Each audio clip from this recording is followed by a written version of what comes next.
It's a fast-flowing, rock-laden stream that's just most attractive physically. It's beautiful to walk along. Cool water, and it's like a little English stream. Oh, the quality of the water on both branches was as bad as it could be. The sewage disposal in the west branch had killed almost everything in the stream, living organisms. On the east, it was a combination of things from in and or near the borough, and further down the stream, Fiber Specialty Company was the major polluter. And from farmers north of the borough and from mushroom growers on both sides.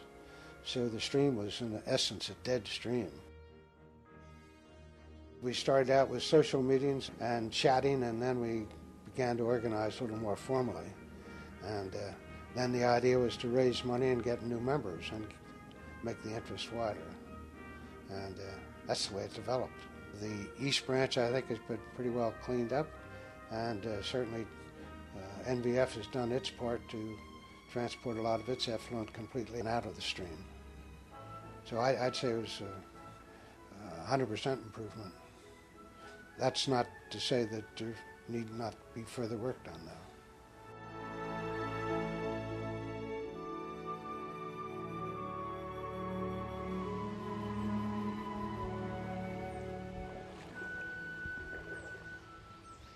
Hello, I'm Bob Struble, Executive Director of the Red Clay Valley Association.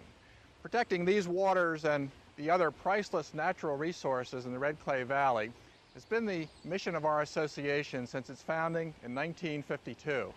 Through the efforts of the Red Clay Valley Association, we've seen the Red Clay Creek transform from a stream once seriously polluted to one that now can support trout. In the next several minutes, you'll hear about the work of the Red Clay Valley Association and how it's helped to achieve this change for the better, and why we must continue our work to protect the resources in our valley for future generations.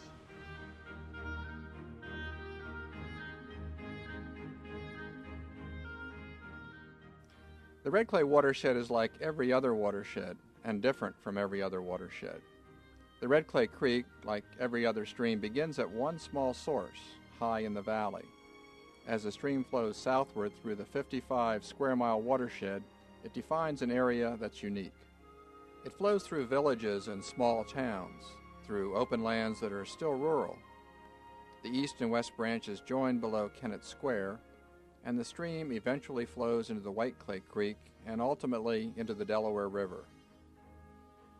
As you looked out at the Red Clay watershed in the early 1950s, when Red Clay Valley Association first began, you would have seen a beautiful valley, but that beauty masked some serious problems. Wastewater, partially treated and sometimes untreated, was being discharged to the Red Clay Creek.